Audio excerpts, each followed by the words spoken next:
very happy to have a tutor to tell us about something about 3D. I will indeed tell you something about 3D mirror symmetry. Thank you very much for having me. I love the energy here, and it's always really a pleasure to be around.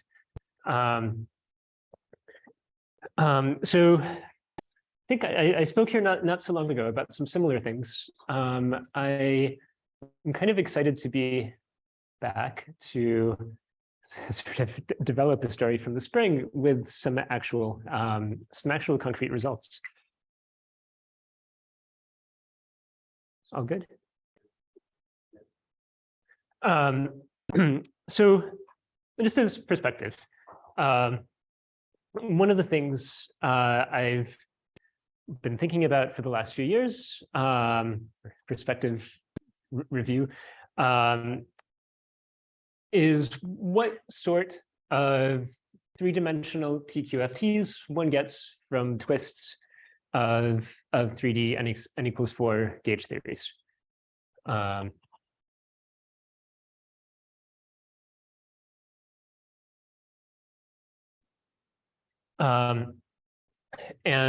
in 3D n equals 4, there's mirror symmetry.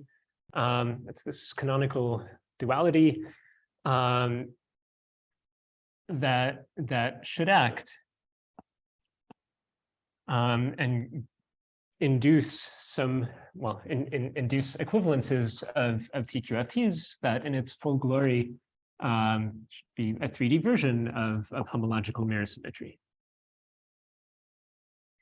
And so it's not just me, but many people now, increasingly many trying to understand this, a lot of whom are in Berkeley at MSRI right now. The one subsector of this is trying to understand line operators. So line operators in twists, in topological twists. So before I say that, so maybe also for perspective, so these 3D gauge theories are also closely related to Langlands.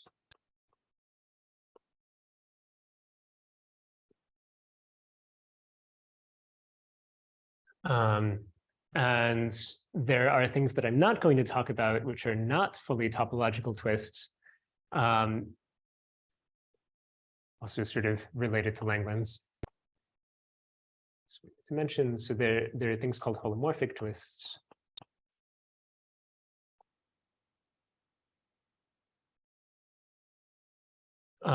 Which is where elliptic stable envelopes live, and things that Mina and Oblomkov and others have worked on.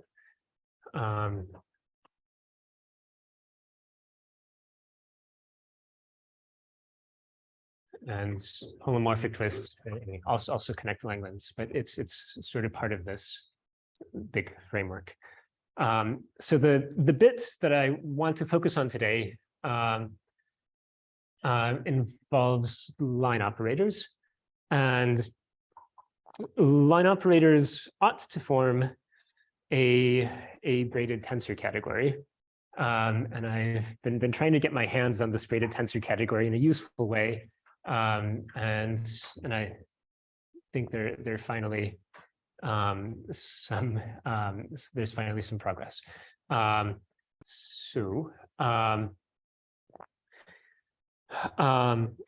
To recall some history, so line operators from a physical perspective, the half BPS ones were described by Assel and Gomez.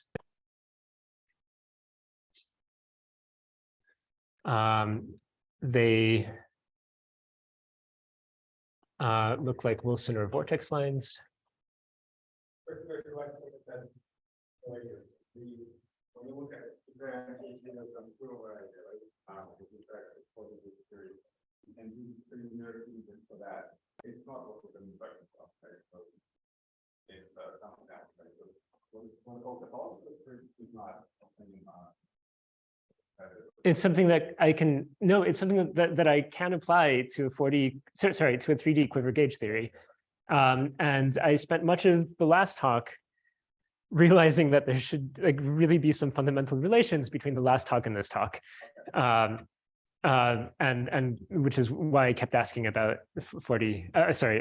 about quivers. So like Webster's a recent work on KLRW algebras is describing a subset of objects in the category of line operators in A-twists of 3D quiver gauge theories. Okay. So that's one. And that's the same thing I've been trying to access in a somewhat different way. And I would love to connect these things, possibly during this week. Yes, it's not exactly the same category. I can't just say the category. There are various deformations and masses and omega backgrounds and parameters to turn on. And so some deformation of the story I will talk about today ought to be this KLRW story.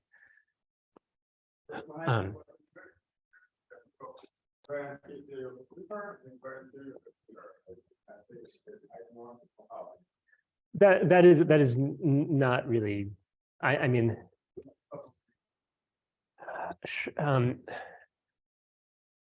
sorry. It is that all lives here. That's going to come from starting with a holomorphic twist and reducing on a circle. Yeah. A different category, not this. Do you want to specialize things that will lead to Webster's scalar that will not like make all the choices necessary or to spell out what those are?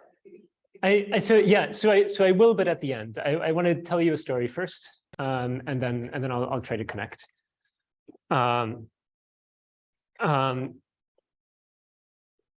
Right. So line operators were there was some work of Vassal and Gomis that described mirror symmetry for lines, and then with Justin Hilburn, Nick Garner, and Mike Gerasi, some years ago, we sort of classified the lines that should, from a physical perspective, classified line operators preserved by topological twists, and sort of improved on this a little bit. There's been a lot of recent mathematical work on describing the categories of these line operators, in particular by Hilburn and Raskin.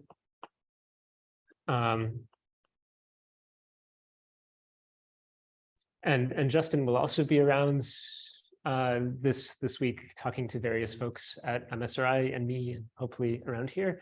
And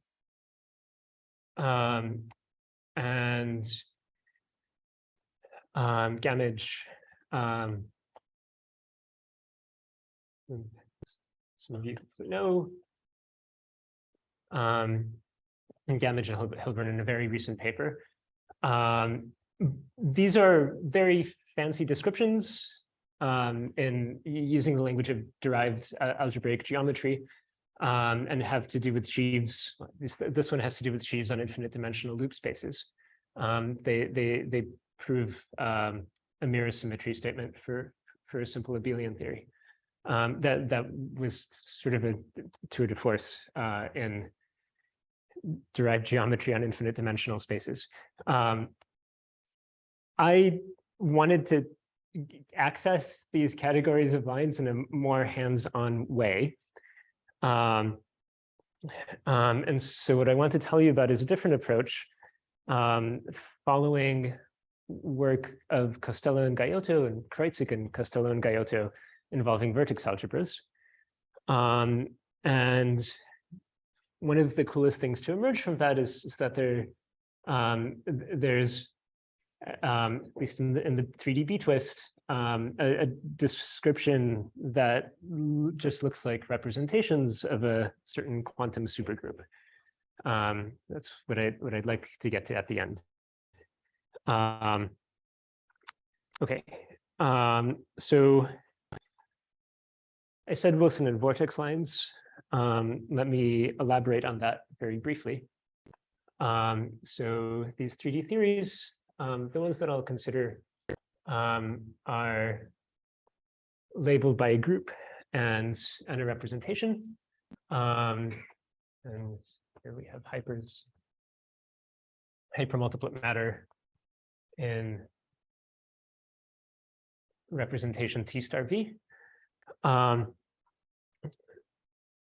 So there are two topological twists in 3 dimensions.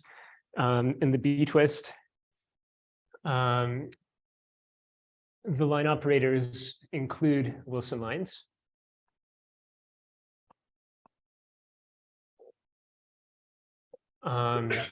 In finite dimensional representations.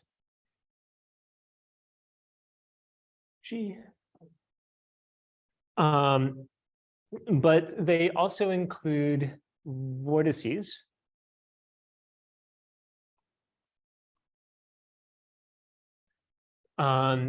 So in the B twist, the equations of motion tell you that a complexified gauge connection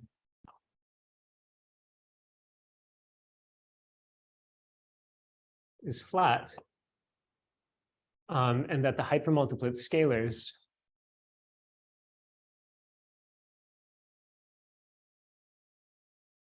are flat sections,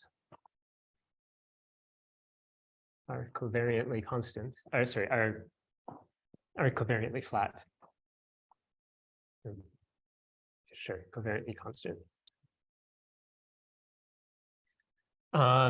And so one can end up with vortices where going around, well, so these are disorder operators that are described by saying that there's a singularity in a flat connection, a flat gauge connection at the line with some specified holonomy. You can have the complexified connection going like alpha d theta, so that it has some holonomy. In the A twist, one ends up with, so all the operators get described as disorder operators, and one ends up with holomorphic singularities. So in the complement of a line, the fields are holomorphic. This is a z-plane transverse to a line.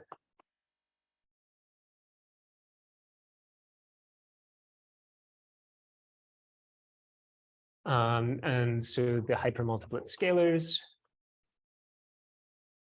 they're called x and y, can start developing certain singularities. The gauge connection can have a holomorphic singularity at that line.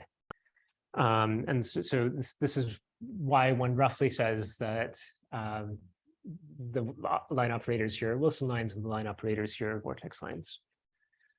Even though there are also vortices in the B twist that were not appreciated for a while.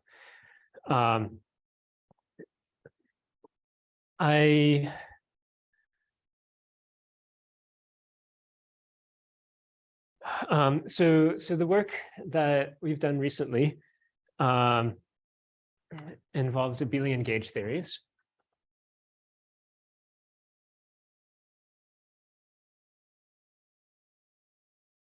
Where the group,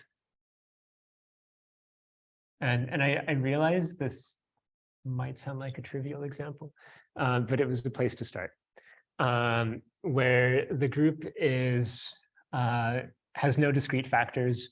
It's just u1 to the r acting faithfully on a representation that looks like c to the n.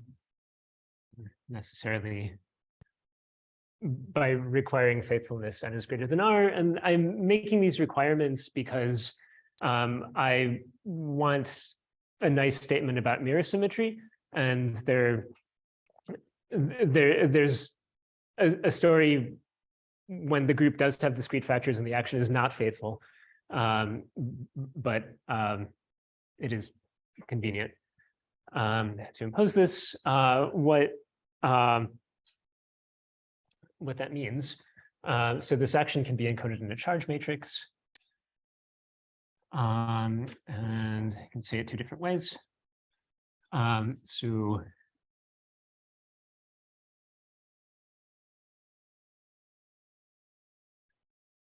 there's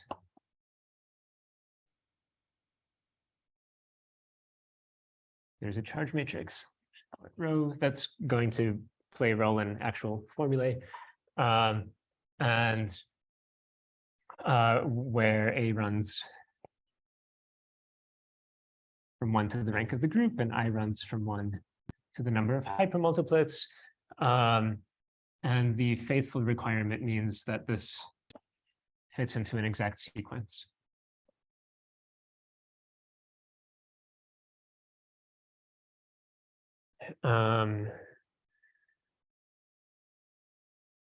Another way to think about this charge matrix is as X rho is the homomorphism from U1 to the R to U1 to the N, which is the full abelian symmetry group of C to the N. Right, basic stuff. So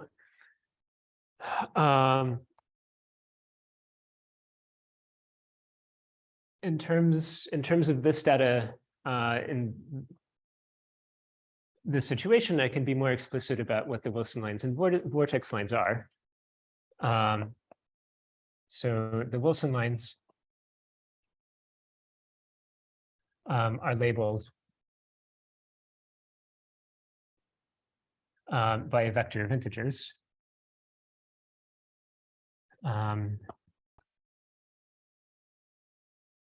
By R integers, the gauge charges of the Wilson lines, the vortex lines. And these are like the simplest half BPS examples. There are more complicated things around, but the basic vortex lines are labeled by a vector of integers here. What is this Z to the n minus r? It's the charge lattice of the flavor symmetry group. So there's flavor symmetry.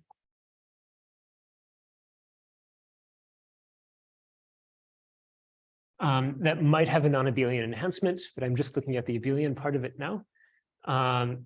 The flavor charges, so this is the symmetry of C to the n modulo gauge transformations. The flavor charges are not uniquely defined because it's all modulo gauge transformations. But if I choose a splitting of the sequence, which can always be done, then flavor charges sigma, something like alpha I. And so there are vortex lines that are labeled by an integer. I need another integer. Let's call it F for flavor. Set to the n minus r. And what do those look like? These are lines for the hypermultiplet fields. So if xi, yi are the fields in V and V dual, these are the scalars, they get a vortex singularity. We're close to the origin of that Z plane. X goes like,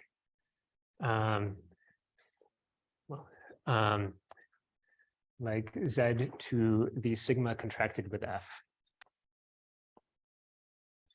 and y goes like minus sigma f. And if you pay attention to indices, this is a vector of powers of z, and this is another vector of powers of z. And mirror symmetry swaps these two. So this part was clear for a long time. So abelian mirror symmetry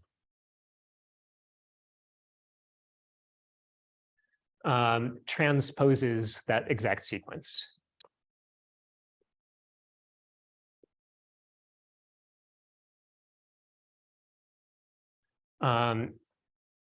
So if I call that quotient map tau, so abelian mirror symmetry swaps the theory with charge matrix rho with a theory with charge matrix rho dual, where rho dual is tau transpose. So all the maps get transposed and the sequence reverses order, and the A and B twists are swapped. So just making sure I understand notation. So sigma f is an element. It's a vector. So by sigma f, so they're indices on everything. So there are n different scalars. I want to specify a singular profile for them. F is a vector with n minus r components, and I'm using the splitting to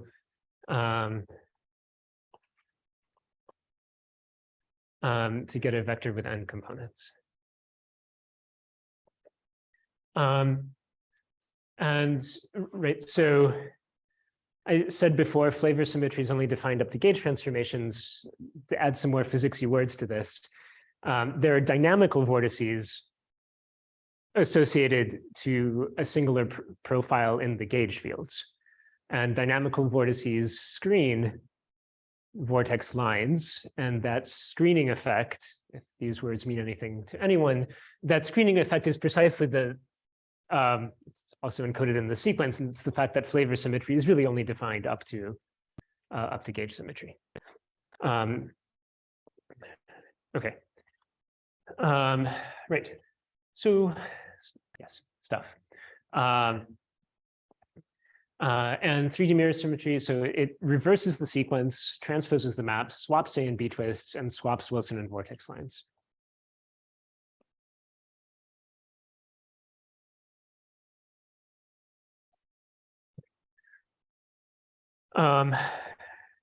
So now you might ask, why is this not the end of the story?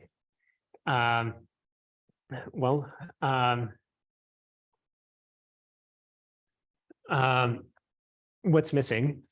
What's missing is information about tensor products and braiding. If we're in a topological twist, we should get a braided tensor category. And we should be able to do the same things with this theory that one does in Chern-Simons. In particular, using data of this braided tensor category, one should be able to reconstruct state spaces associated to surfaces and mapping class group actions and that whole machinery of a 3-2-1 extended TQFT. That is not entirely obvious from here. You might guess that if you just take these simple Wilson lines and vortex lines, tensoring them together is just going to add the charges, and that's correct. The tensor product does just add the charge vectors. What is not so simple is that these are not all the line operators. And the Wilson and vortex lines both form bound states.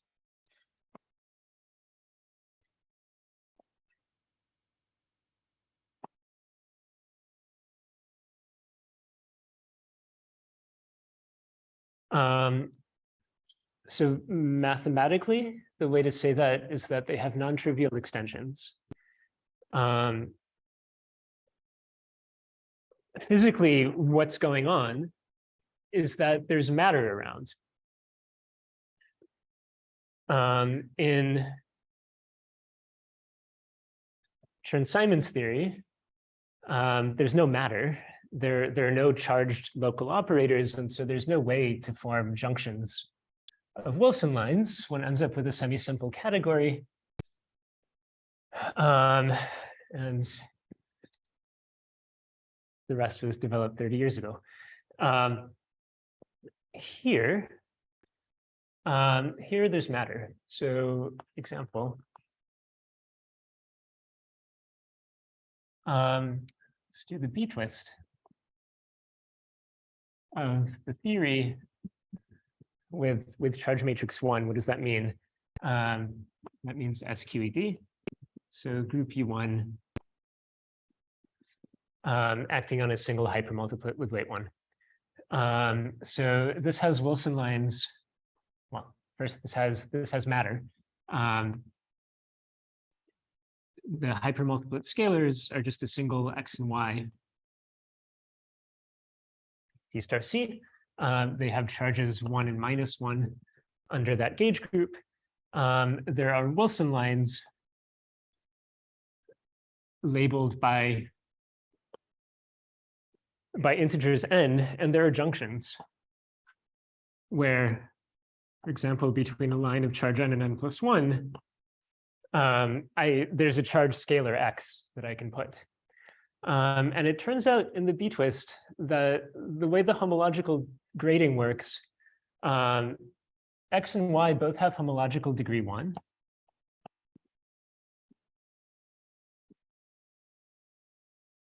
And when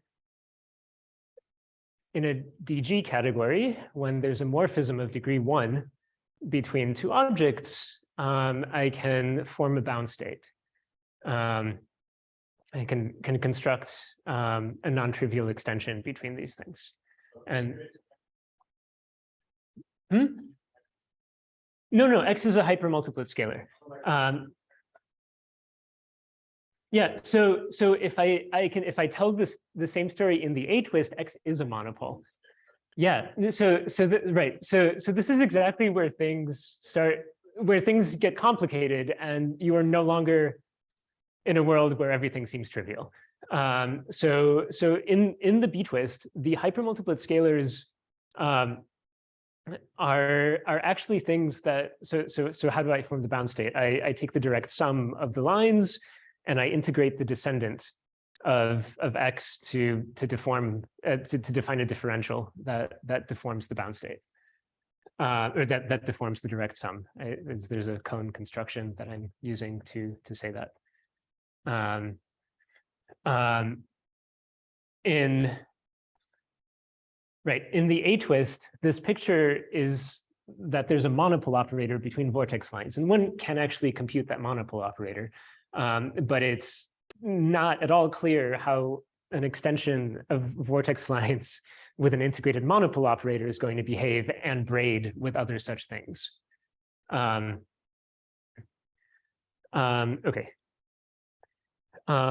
So how do we start to?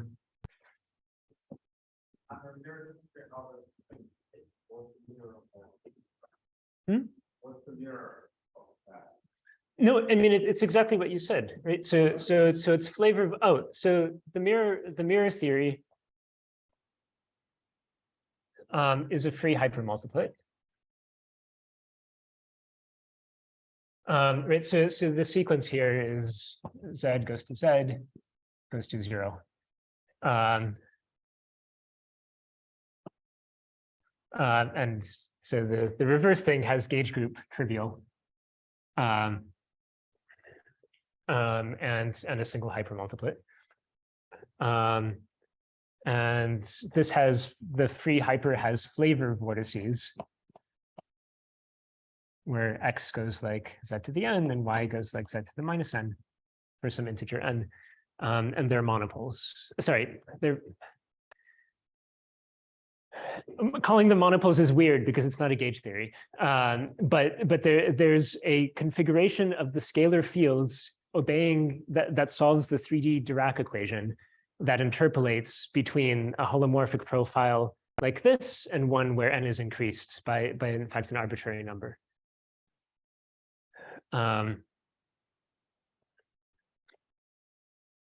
That's yeah.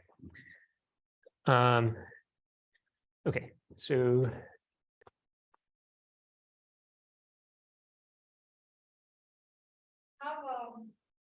Have a general statement of the sort that the category of line operators of this kind and that kind is corresponding category, like some well-known category. Yes. There are something. yes, that's what I'm building to. And I'll just, that's what you explain. Yes. Okay. So how I'm going to use, sorry, like, and in fact, there are too many statements, and I want to actually connect them. There are at least three different descriptions of these categories now.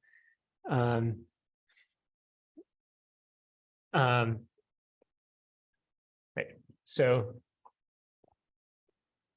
how do I want to use vertex algebras? Well, the same way that they're used in Chern-Simons.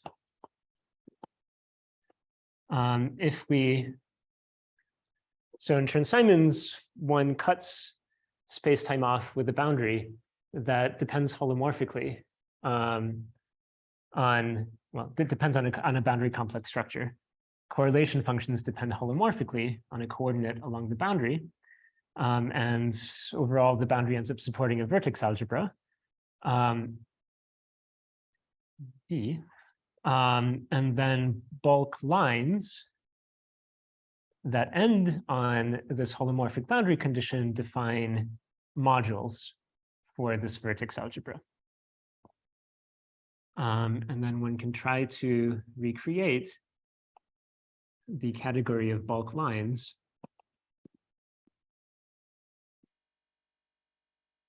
as a category of vertex algebra modules.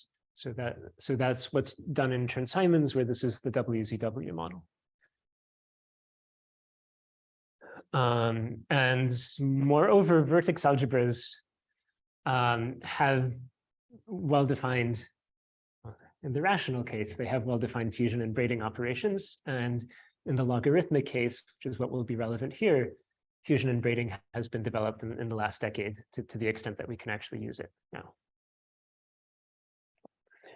But if you have the category of the line operators, which you understand well, the sake of your sheaves or honest A-brains in two dimensions, then Yes. understanding of grading there. You can, but that's exactly where. So let me. I was going to say this at the end, but I can insert it in here. Let me tell you what that looks like.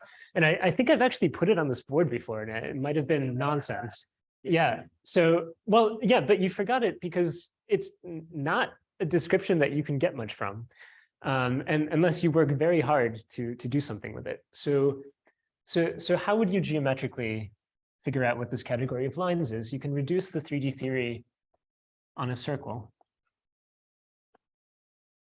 that surrounds the line to an effective two-dimensional theory,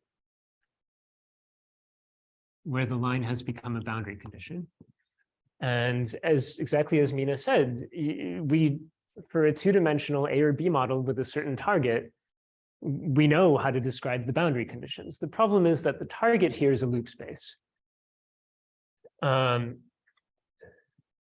if in 3 dimensions, just schematically, if we start with some target curly X, we end up with a two-dimensional theory whose target is the loop space.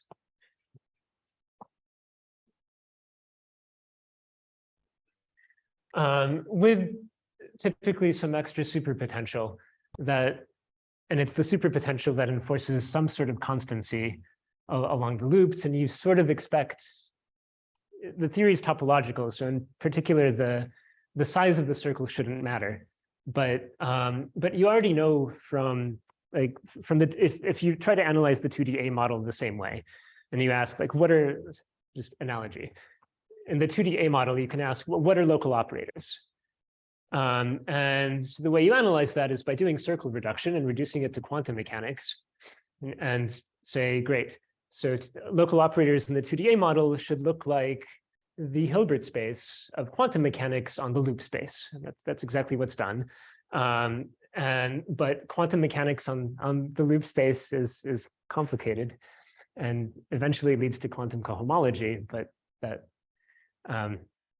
and story took many years to make rigorous. The category of line operator is the category of sheaves. No. It is. Yes, I agree. That is what happens when you add in resolution parameters, and that's exactly, sorry, yes, defer it for another minute. So, okay, so what if you do this? What do you get? So in the A-twist, you get D modules. And so you would want some sort of Fukaya category. That's not available for infinite dimensional loop spaces. What is available and what has been used is D modules on the stack. V mod G. There's a geometric way to compute morphisms in this category, and that's what Webster does. So he takes morphism spaces boil down to computing homology of certain varieties built out of loop spaces, and that's what his combinatorics is actually computing.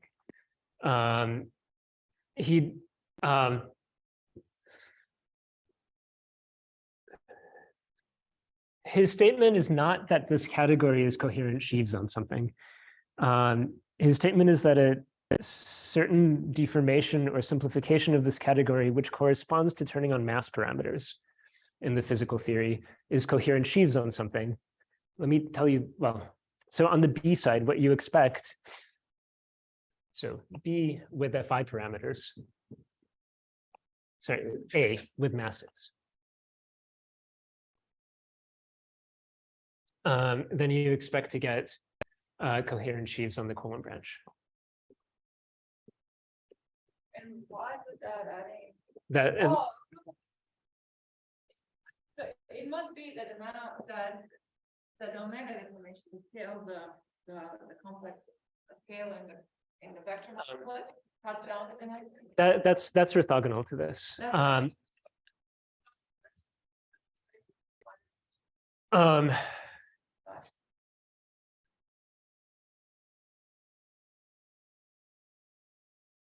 It ends up being generated by finitely many objects, and Webster shows that like the endomorphism algebra of those finitely many objects looks the same as coherent sheaves on the Coulomb branch. So you don't have to understand No. of this data. No.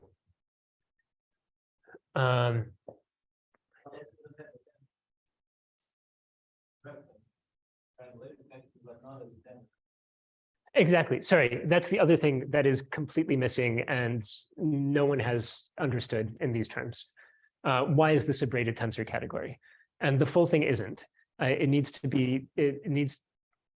the support conditions need to be imposed. Some sort of finiteness conditions need to be imposed for that. And You mean that here she's too small? Describe all the you expect from 3 dimensions. Is that what you're saying? They're two different questions. There's a question of what it is when parameters are turned off, and there's a question of what it becomes when parameters are turned on. This is the correct answer when parameters are turned on, and this is a braided tensor category, at least formally, by Kapustin, Saulina, and Roberts and Willerton. So just because the Coulomb branch is hyperkähler, and one uses the Atiyah bracket to endow this thing with the braiding. So that is formally what the answer ought to be. But I'd like to. You know how braided acts on these guys by now. Really know. What? Here's No, we really don't know. Sorry, no. This is not. So the things you're braiding are parameters. You're braiding masses and Fi parameters. That's not what I mean. I mean, like, in either of these categories, like these are lines in 3D, and I literally want to braid them. Yeah, no, right. But that also is why I want to connect. The things you're braiding are exactly the parameters that reduce this to something finite. And with those parameters turned on, that your question braiding will make sense. Braiding line operators. Yeah, it does. At the end of the day, one should recover old results that I think like people pretended to understand these 15 years ago, and I still don't understand them well, and Eugene maybe still doesn't understand them well. But like coherent sheaves on a hyperkähler space ought to have a braided tensor structure. It is hellishly hard to compute. Like in principle. Yeah. But I think the issue is that like you can take these little tensor projects.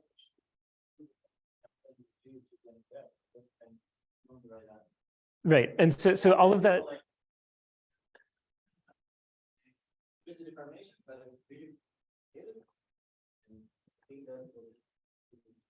Yes, that's what I'm talking about. On the B side, the category, again, the one without parameters turned on looks somewhat hellish. It's a version of coherent sheaves. And yeah.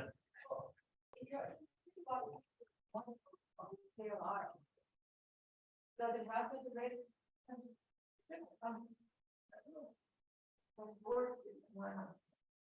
it still has Wilson line operators. Pure kilometers. Kilometers are pure gauge here. So Wilson line, you will have Absolutely. and you can braid it. And you can braid those. Yeah, so have people figured it out there? The fact that it has braided.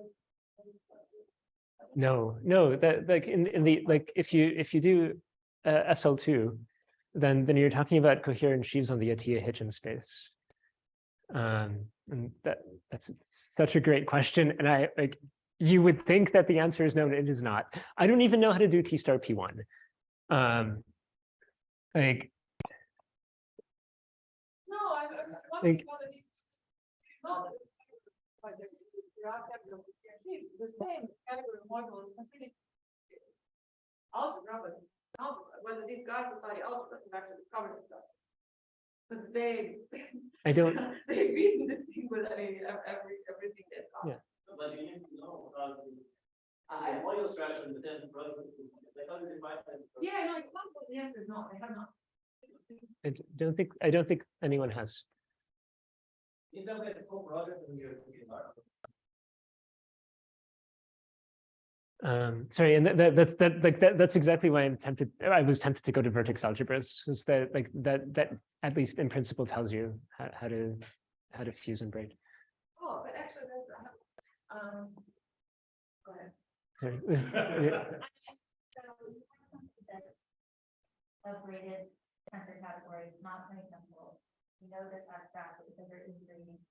So what do you mean by included? Like, you know, if you have something that's not semi-simple, there's not necessarily some common organization. What kind of answer are you asking? No, that is what I'm looking for.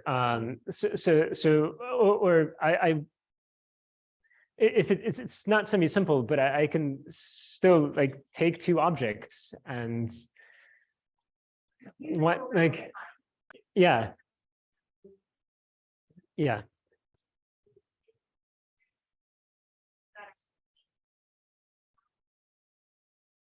No, sorry. I do want. I'm looking for something combinatorial. Yeah.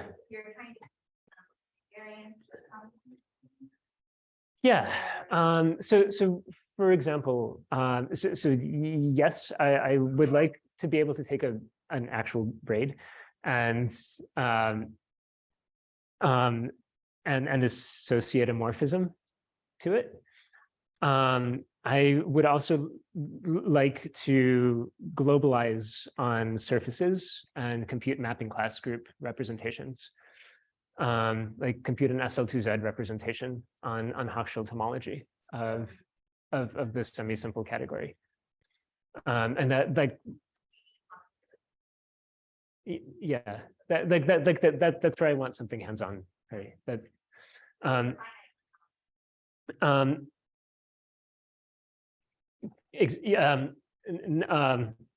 not finite, but sufficiently well behaved. So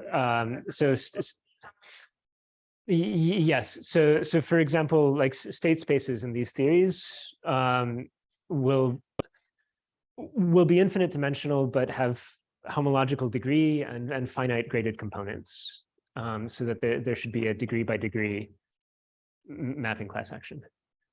That's the sort of thing. And yeah.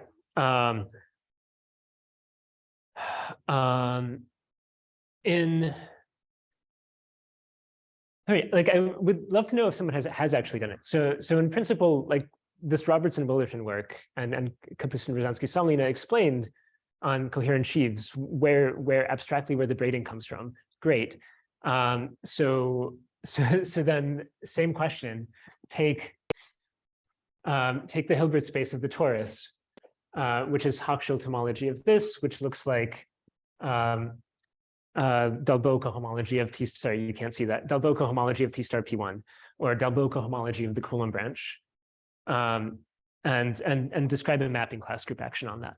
That is not something I have ever seen.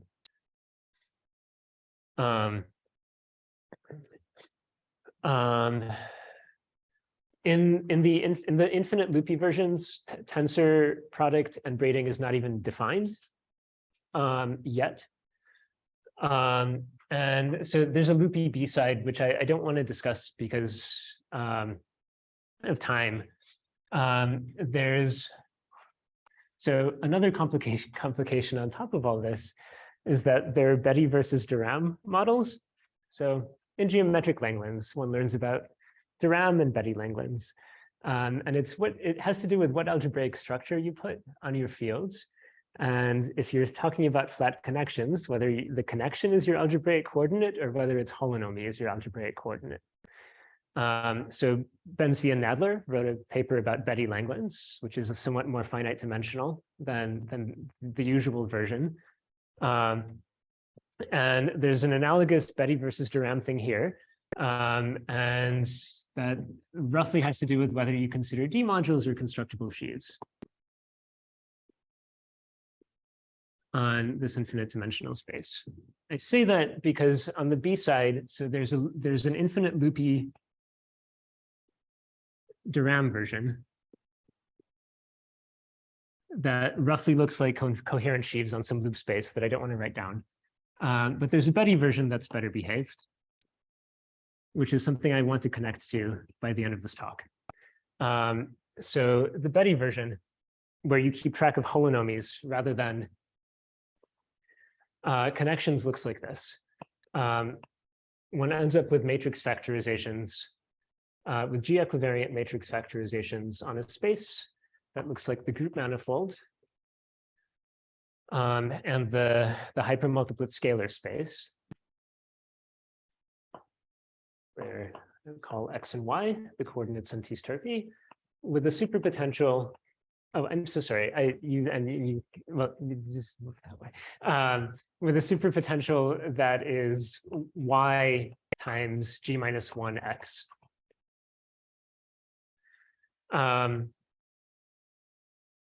So what is the superpotential doing? Looking at the critical locus, this is enforcing that the moment map for the G action is 0. That's a standard BPS equation. And it's also telling you that the holonom, so what is little g? So X and Y and little g have to do with fields in the neighborhood of a line. G is the holonomy of the complexified connection in the B twist. And so the other equations are imposing that X is a flat section. In other words, if I take X around, I multiply it by G, and I'd better get X back. And if I take y around, well, I actually multiply it by G inverse on the other side, and I better get y back. That so this model is sort of encoding that data, so this is something that came up very recently in the paper of Gammage and Hilburn. Versions of this also came up in work of Rozansky and Oblomkov in their Humphrey homology work. It's what you get in the B-twist of the 3D gauge theory.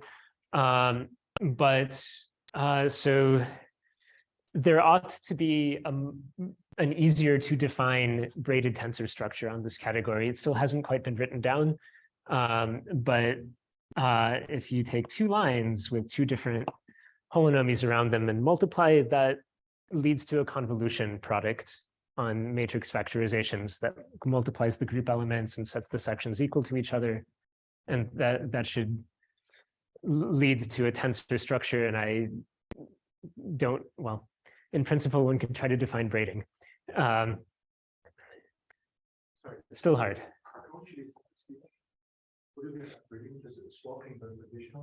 Yeah, exactly. So I want for two sheaves.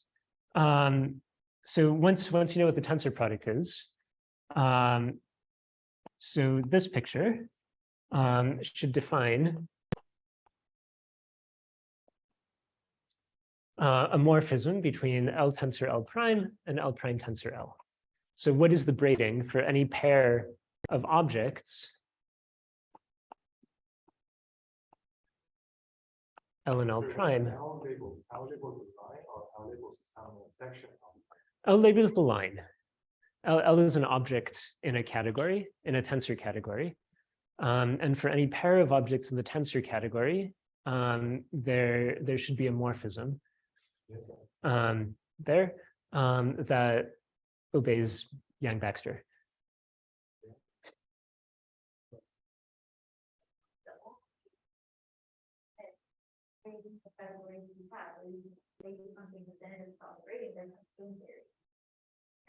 Yes. Is there, I guess, with the Webster way of it's a completely different direction, right? So Webster never does moves like this. His entire KLR algebra is just describing morphisms.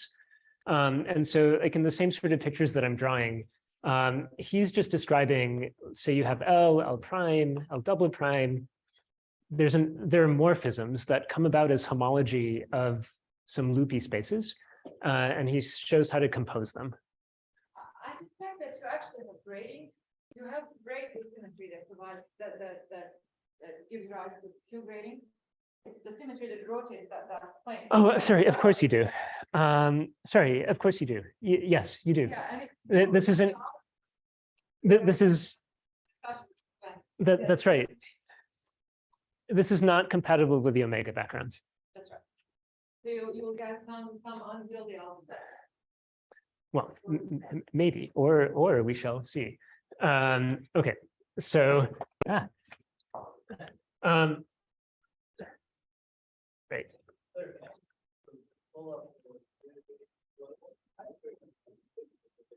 All the factors that you are considered here, they're secretly defined ways.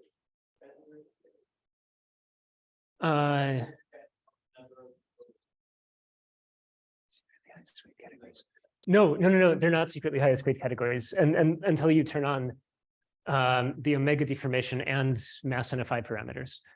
So like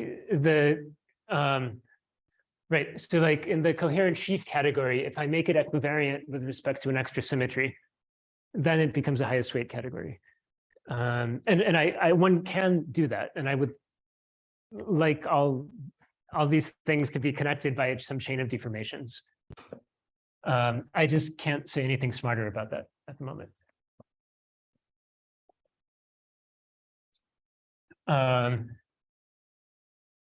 Okay, so vertex algebras.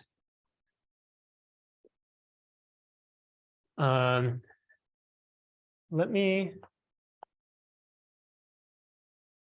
So I always end up talking more than I ought. So let me say something quick about vertex algebras, say what the results are, and then I'm happy to digress after the talk. So first, there exist holomorphic boundary conditions.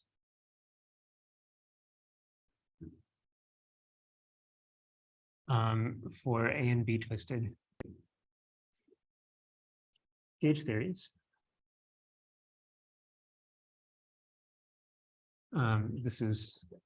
They were constructed by Costello and Gaiotto. They support the following vertex algebras. So in the A twist, the boundary condition that is holomorphic looks like Neumann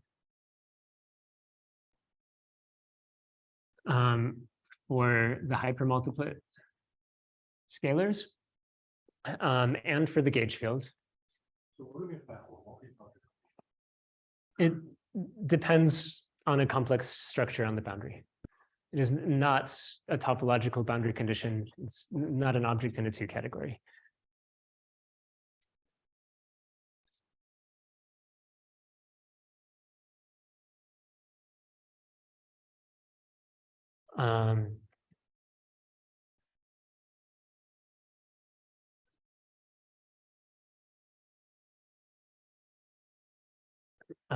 Preserves gauge symmetry at the boundary.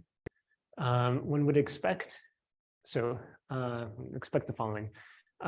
So the fields that I was calling X and Y at the boundary group into a beta gamma system. Also, these are really closely related to 4D n equals 2 vertex algebras by that were described by Beam, Rastelli, and others. This is going to look like a similar sort of story. So these become a beta gamma system. And so one would roughly expect in the abelian example,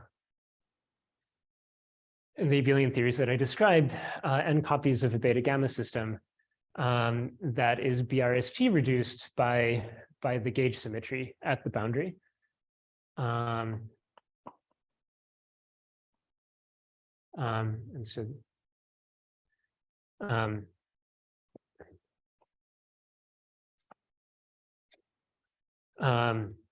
taking derived symplectic invariance, anyway, taking a symplectic quotient in VOA language.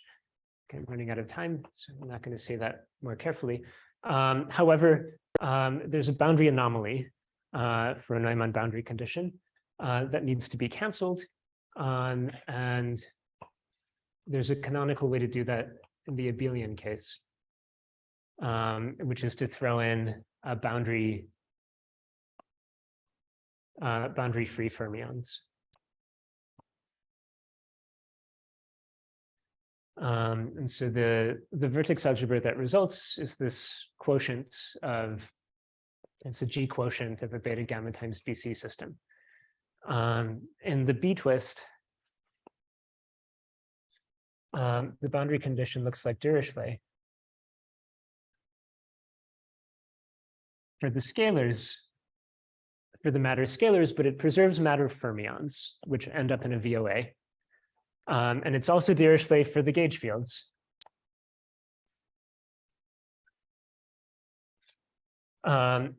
Reminder, in Chern-Simons theory, the WZW boundary condition is also Dirichlet.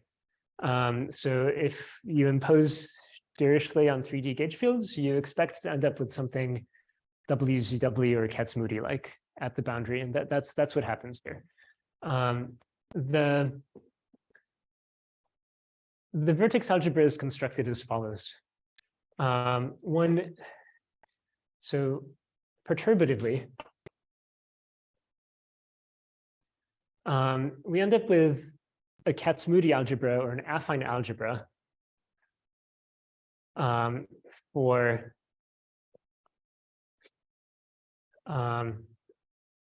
a certain super Lie algebra is the other connection to the talk earlier that I would love to explore further. What is the super Lie algebra? It contains a copy of the Lie algebra G of the bulk theory.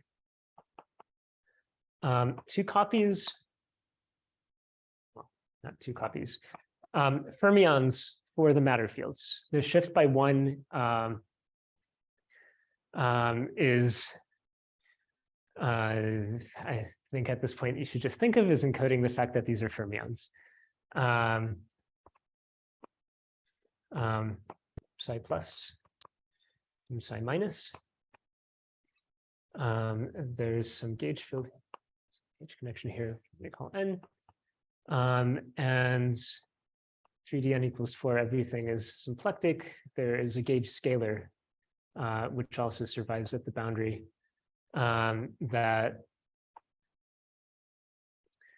actually reserve E for something else if I even get to it, that I'll call A. So even, odd, odd, even. And let me write down some relations. So the brackets in this Lie algebra, n just acts by acting. And with anything is the action of G. And the other non-trivial, the only other non-trivial commutator is the anti-commutator of size.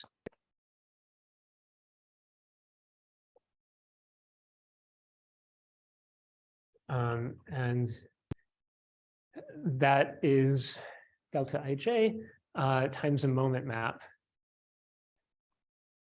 built out of A.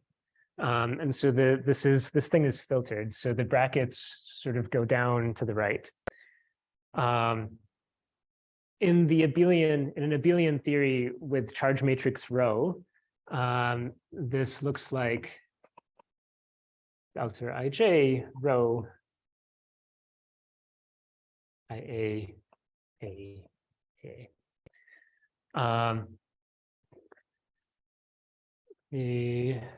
Yeah, this is actually the interesting part. So, okay, and this much was known.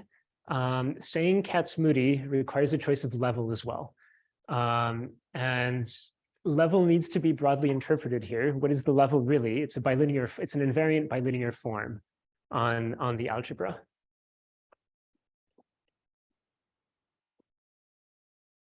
It's the bilinear form. And part of it is obvious. So the bilinear form in these symplectic theories should have to do with the symplectic form, which pairs G and G dual, and it pairs these two fermions. So part of it in a basis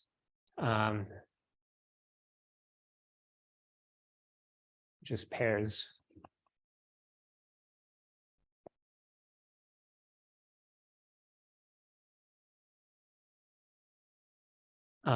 but there's a non-trivial bit coming again from a boundary at Hooft anomaly, in this case, a flavor symmetry anomaly, that sort of related to how things happen in Chern-Simons theory, that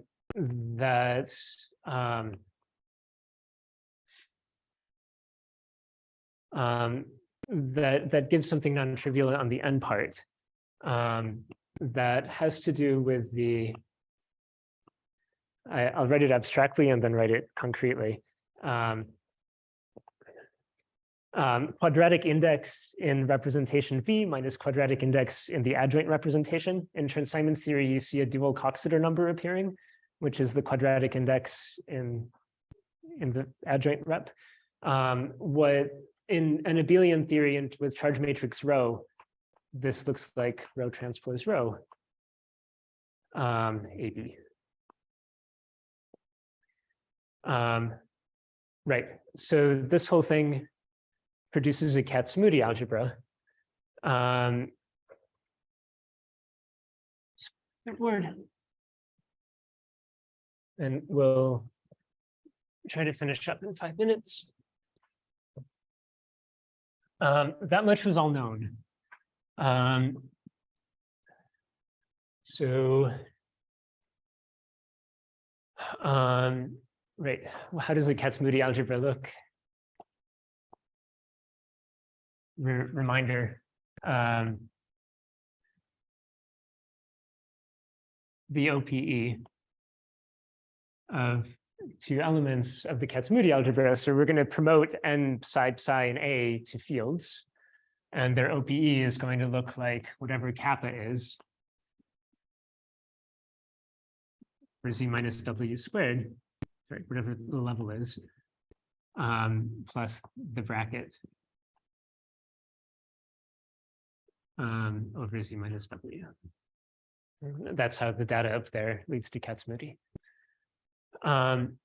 In Chern-Simons, you learn that Kac-Moody is not enough, and you really want WZW. And here there was the same problem, and this was the thing that hadn't been sorted out in earlier work. In abelian theories, the difference between Kac-Moody and WZW is a certain extension. In non-abelian theories, in addition, there is a quotient. One takes a maximal simple quotient of Kac-Moody to get WZW. It is not understood yet how to do that, the non-abelian thing in these theories. But what we did figure out is the abelian thing. So non-perturbative, the abelian case, all you have to do is extend by modules generated by primary fields or by vertex operators that look like e to the n for all integer coefficients. So how to write this? A for all integer vectors. So this is a big lattice extension of that vertex algebra. And this turns out to do the trick. In what sense does it do the trick? So theorem. The non-perturbative B algebra with charge matrix row check is actually isomorphic to the A algebra with charge matrix row.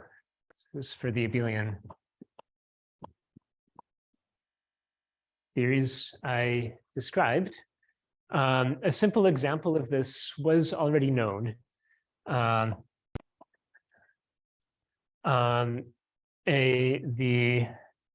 when row check is 1, on the B side, one gets GL11. And on the A side, well, one gets an extension of GL11 that's WZW like. On the A side, one gets a beta gamma times BC system.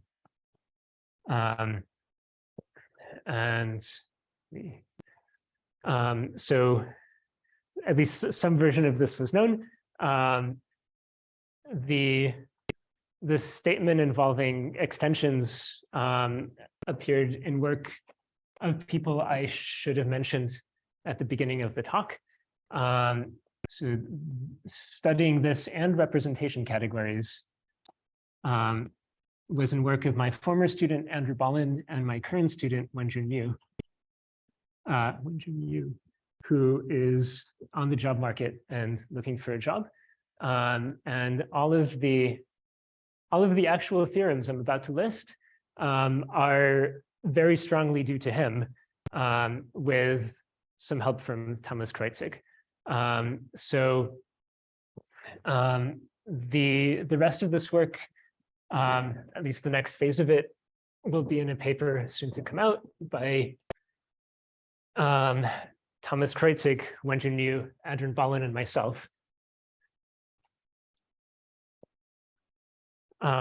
So how to say this? So theorem. And since I'm running out of time, I will just say there are braided tensor categories.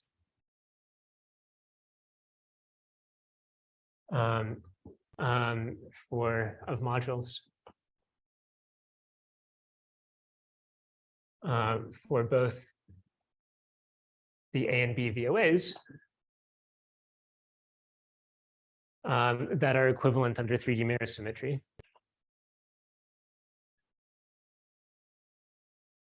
But that sort of statement is on the same level of statements that I made before. I wrote down some random categories and said, oh, yeah, good. Like some of them in principle do have a braiding and tensor product defined, but I can't compute anything. So the final thing that's in progress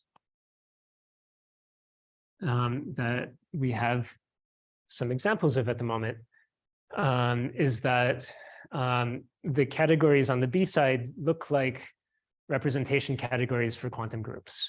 And maybe that's not super surprising, given that they started out as Kac-Moody categories, but one needs to be like really, really precise about what category of modules we're talking about. Whether you take finite dimensional things and some generators act as zero or whatever, they're conditions that I'm not describing. So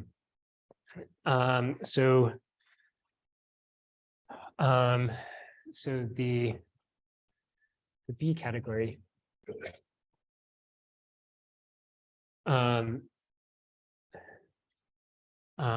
looks like finite dimensional modules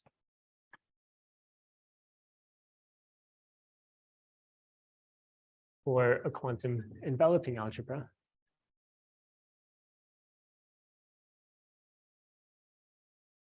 Where the quantum enveloping algebra has generators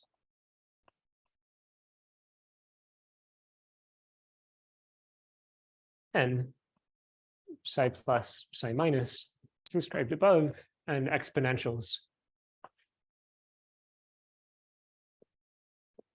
of the thing I called A. I'm not using E because I was going to give you an example relating to SL2 earlier, but I don't think that's going to happen. So there's a quantum group that looks like a partial exponentiation of one of the Cartan-like things in that superalgebra. And well, what is special about a quantum group rather than just an abstract algebra? There's a coproduct and an R matrix. And the way we find, using really work of Thomas Creutzig, Simon Lentner and a student, strategies they developed is by lifting, by starting with a very simple precursor to these vertex algebras, starting with something like just the fermions, which are a symplectic fermion VOA, relating that, or starting with GL11, relating that directly to quantum groups using their results, and then sort of bootstrapping everything up to general gauge theories, and porting the braided tensor structure over from a bunch of copies of quantum SL2 to these algebras. So really the theorem is that there exists a Hopf algebra with coproduct and R matrix, such that the B category looks like modules for this Hopf algebra, where n, the restriction is that n has integer, where n is semi-simple, with integer eigenvalues. And now, just to finish up, like half an hour ago, I wrote down the Betty B model category as a certain matrix factorization thing, and a thing that is actually not hard to show is that this is causal dual. So we get this thing, we get this quantum group by doing vertex algebra things. It beautifully turns out that this is causal dual.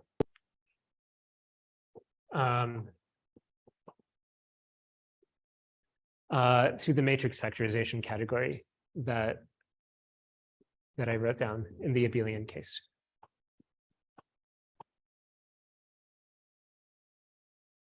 With superpotential y 1 minus g x. Only works for abelian case? No, it works in general. So the quantum group statements and all the vertex algebra, like the non-perturbative B-side vertex algebra, we only understand in the abelian case. This formula works in general, and so there's an obvious guess, like, and the causal duality applies in general. So also the perturbative version of this is totally general. So there's an obvious algebra here. That's just it's the non-abelian version generalization of this, where A is replaced by a group element.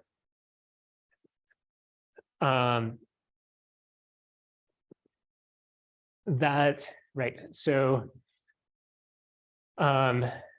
there's an obvious non-abelian version where you can say, like, this category is modulus for some algebra. What's missing is the tensor structure. I don't know what the coproduct is on the general thing. Or what the R matrix is on the general thing, because at the moment we have just ported those over from vertex algebras. But the exciting part to me is that the whole story has sort of, at least in the abelian case, has finally become finite dimensional in terms of something sort of familiar. The only thing that's different is that this is still a non-semi-simple category. And one should really take the derived category for modules in the gauge theory, but at least it's finite. I've said a lot of things very quickly. I will, I think, stop there. Also, plug Wenjun again. Like these theorems are due mainly to him. Also, Eugene will plug Wenjun. Eugene is co-advising him. All right, so I'll stop there. Thanks.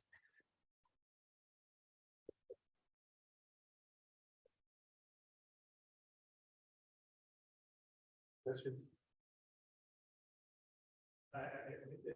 So what does this matrix factor do to quick talk with? Right. So so most intuitively, it's sort of asking, like, what you roughly expect is that lines should look like sheaves on the space of field configurations in the neighborhood of a line. In the B-twist, the equations of motion reduce to flatness equations. They tell you that the gauge field is a flat connection and that the hypermultiplet scalars are flat sections. And then you try to solve those equations on a circle in the neighborhood of a line. And what you get is that the gauge field can have some holonomy, that's G. And the hypermultiplet scalars, X and Y, have to be constant sections. And that's where I was writing down the equation that, that as you move all the way around the line, being constant means that G times X is equal to X. And Y transforms, when the gauge group is complexified or the connection is complexified, Y transforms in an inverse conjugate representation. And so you get equations like that. And these are exactly the critical locus equations for the superpotential. And then we have the quotient by the gauge group, which is the equivariant category. And then you have to remember that matrix factorizations with a superpotential are the correct way of describing coherent sheaves on the critical locus of that superpotential. when the critical locus is singular, and it is here, taking coherent sheaves on the critical locus is not a good thing, and it needs to be resolved somehow. And so like that's a quick way of explaining where this comes from.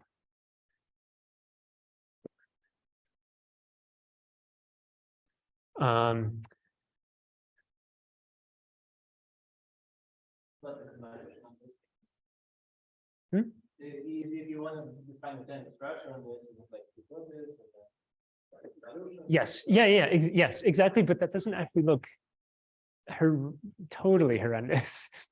I would love, yeah. So the thing we're trying to do now is to take the coproduct we get on this quantum group and like check that it's what you get from convolution in here.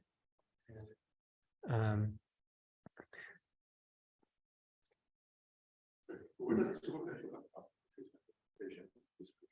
What do you mean? Superpotential is Y on SP. You explain where does the space come from? Is the Yes. Right, and so you can say it different ways. So what I just said was that the critical this is yes. Also xy is 0 because that's the moment map condition.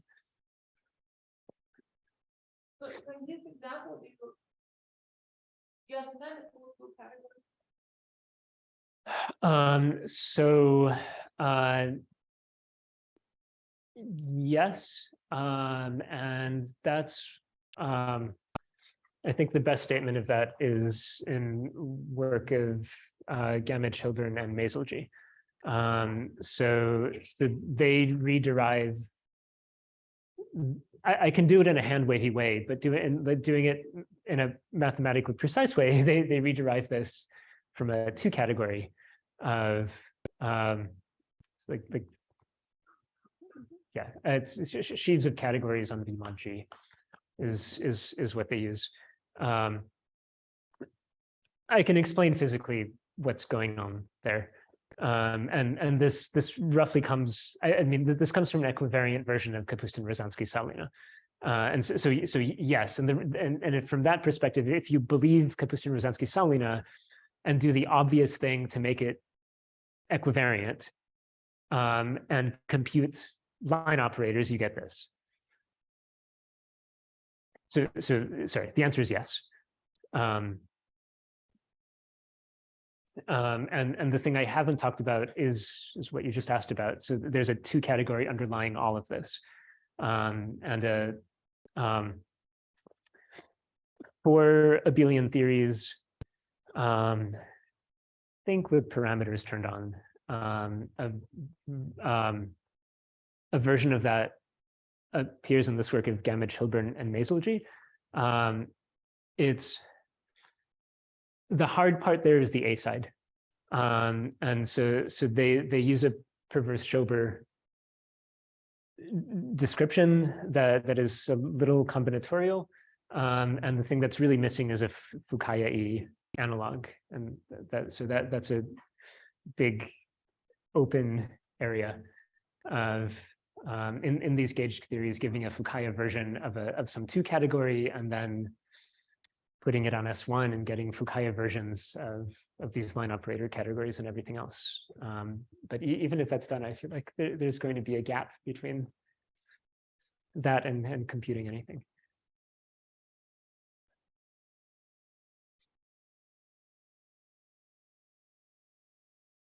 Can I ask another question? So what do you mean by perturbative and non-perturbative description? Oh, I just mean Kac-Moody versus its lattice extension. And the reason I say it's non-perturbative, I moved quickly and skipped things. So physically, what's missing are boundary monopole operators. So in the B-twist, the bulk doesn't have any monopole operators, but they can exist on the boundary, and those are that's what's not. So perturbatively, I mean things I can compute by writing down the Lagrangian, and I can get this entire structure of the vertex of the Kac-Moody algebra by computing some correlation functions of boundary operators. what's missing is boundary monopole operators, which people like me know exist because we computed half indices. We computed like characters of these VOAs some years ago with Natalie Paquette and Davide Gaiotto. And then I guess it wasn't too much of a jump from looking at index formulas to figure out exactly what to extend by to guess what to extend by to include them. And then the real test was the mirror symmetry statement, which this was a math talk I would give some indication of a proof which involves free field realizations. Like this is not trivial. Involves using free field realizations of both sides and showing that they're the same. So if Tudor Dimofte is any guide, to me, the most instructive thing there is to take the simplest possible example, namely mirror symmetry for C, and understand that really well. And once you've understood that, then everything else actually. Yeah, so that's right. Find the right example, and that was the right example. Yeah, So, and that's exactly. The solve effect so much. I think that. Great, thanks, Mina. The Okay, yeah. Yeah.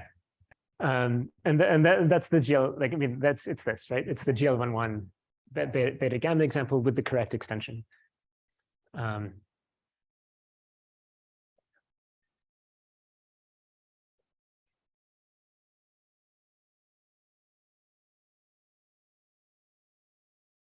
maybe that's the official part. And